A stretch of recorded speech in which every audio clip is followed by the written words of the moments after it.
बिस्मिल्लाहिर्रहमानिर्रहीम। मैं हूं मोहम्मद तारिक अब्बास और आज हमारा जो नेक्स्ट टॉपिक है डिजीज़ कंट्रोल का थर्ड पार्ट हमारा रहता था, जो कि है ड्रग ट्रीटमेंट या फिर इसे जीन थेरापी का नाम भी दिया गया है। देखिए, ड्रग ट्रीटमेंट अपने नाम से ही बता रहे हैं कि अगर हमें कोई मसला हो जाए, कोई प्रॉब्लम हो जाए, कोई बीमारी हो जाए तो उसके नतीजे में हमें ड्रग्स की मदद से इलाज करना पड़ता है, जिसे हम ड्रग ट्रीटमेंट का नाम देते हैं। देखिए, अगर ड्रग ट्रीटमेंट की बात करें तो ड्रग ट्रीटमेंट के अंदर हमारे पास मुख्तलिफ ऐसे चीज़ें हैं जिसकी मदद से हम ट्रीटमेंट कर सकते हैं। उन ट्रीटमेंट के अंदर हमारे पास ड्रग ट्रीटमेंट के अंदर जीन थेरापी है। इन ड्रग ट्रीटमेंट के अंदर हमारे पास कीमोथेरापी है।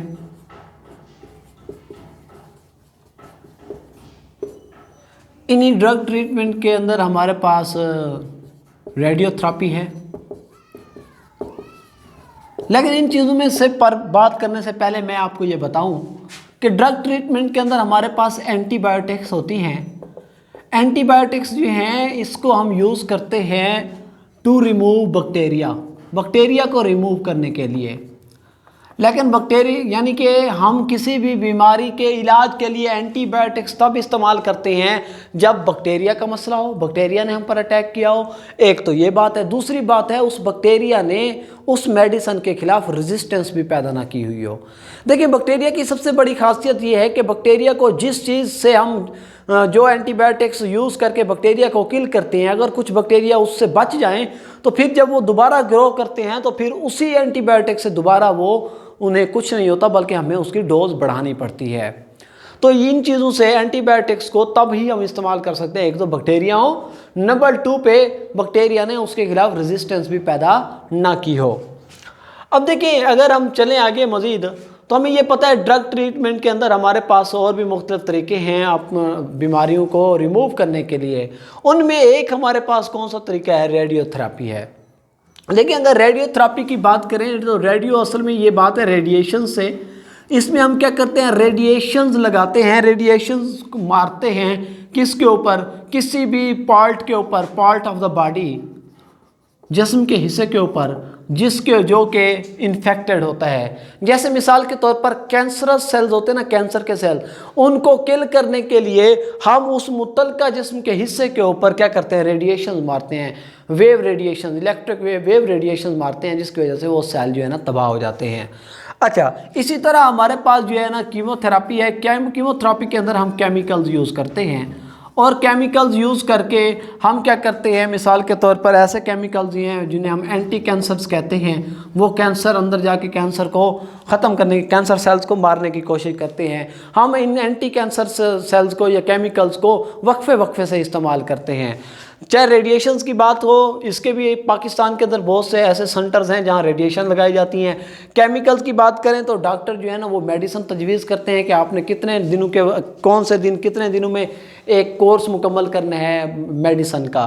फिर अगर बात करें जीन थेरापी की, तो जीन थेरापी के अंदर ना बड़ा एक ऐसे समझे नया एक सिस्टम है जिसमें हम ना जो डिफेक्टिव, अगर हमारे अंदर डिफेक्टिव जीन हों, डिफेक्टिव जीन्स हों तो डिफेक्टिव जीन्स को रिमूव कर दिया जाता है और बाहर से कोई नॉर्मल जीन जो होते हैं, नॉर्मल जीन, वो उसकी जगह क्या कर दिए जाते हैं, इम्प्लांट कर दिए जाते हैं। इम्प्लांट करने के लिए हम बून मैरो के अंदर जो है ना इसको दाखिल करते हैं।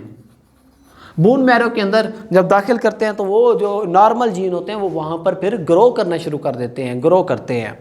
ये हमारे पास जो थी रेडिएशंस हैं कि केमिकल्स या कीमोथेरापी है, रेडियोथेरापी है। उसके बाद फिर वही बात है, IDM की बात है, इंटीग्रेटेड डिजीज़ मैनेजमेंट की बात है। देखें, कोई भी तरीका हो, किसी भी तरीके से, फिर केमिकल तरीका हो, फिज़िकल मेथड हो, कीमोथेरापी हो, जीन थेरापी हो, किसी भी तरीके से any method that is use to prevent from disease, या फिर ऐसा तरीकाकार जो यूज़ किया जाता हो बीमारी को सेट करने के लिए, उसे हम इंटीग्रेटेड डिजीज़ मैनेजमेंट का नाम देते हैं।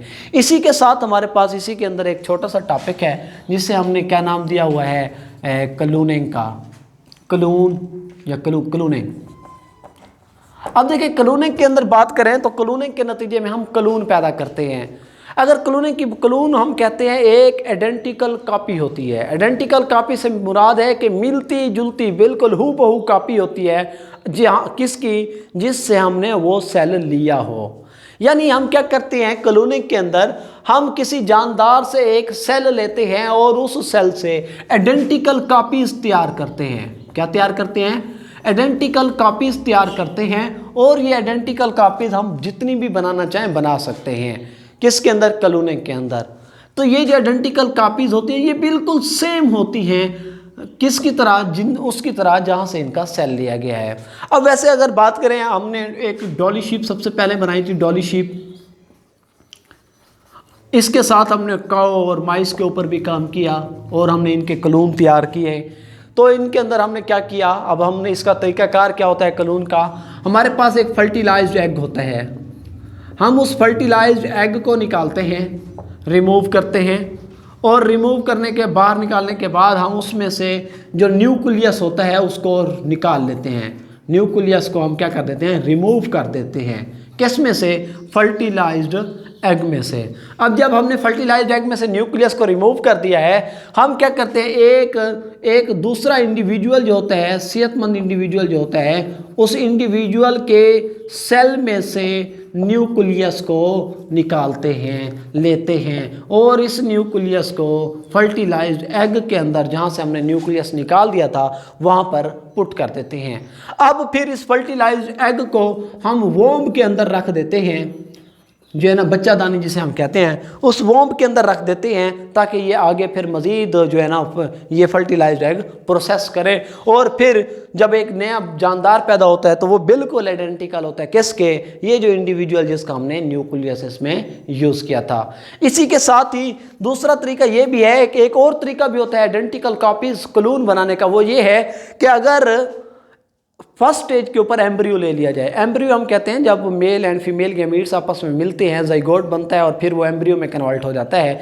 अगर इनिशियल स्टेज के ऊपर एम्ब्रियो को लें और उसके टुकड़े कर दें, आप उसके जितने भी टुकड़े करेंगे उतने ही नए जानदार पैदा हो जाएंगे। अक्सर हम देखते हैं जुड़वा बच्चे पैदा होते हैं, आइडेंटिकल होते हैं, ट्विन्स होते हैं, आइडेंटिकल ट्विन्स का नाम देते हैं। उनमें ये होता है कि एक ही एम्ब्रियो जो होता है वो बाई चांस दो में तकसीम हो जाता है, जिसकी वजह से दो बच्चे पैदा हो जाते हैं। अक्सर का बाज़ औक़ात आपने ये भी सुना होगा किसी जगह पर 3, 4, 5, 6 की हद तक भी बच्चे पैदा हो जाते हैं। ये सिर्फ उसके ऊपर डिपेंड करता है कि वो एम्ब्रियो कितने एम्ब्रियोज में, एक एम्ब्रियो कितने में तकसीम हो गया। फिर उनकी जो है ना वो मुशाबियत एक जैसी होती है, लेकिन इसके अंदर हमने एक ही जानदार का न्यूक्लियस लिया था, लेकिन इसके अंदर क्रोमोसोम दोनों पेरेंट्स की तरफ से होते हैं, क्योंकि ये एक नॉर्मल प्रोसेस है, जबकि ये हमारी तरफ से किया गया प्रोसेस है। ये हमारा टॉपिक था।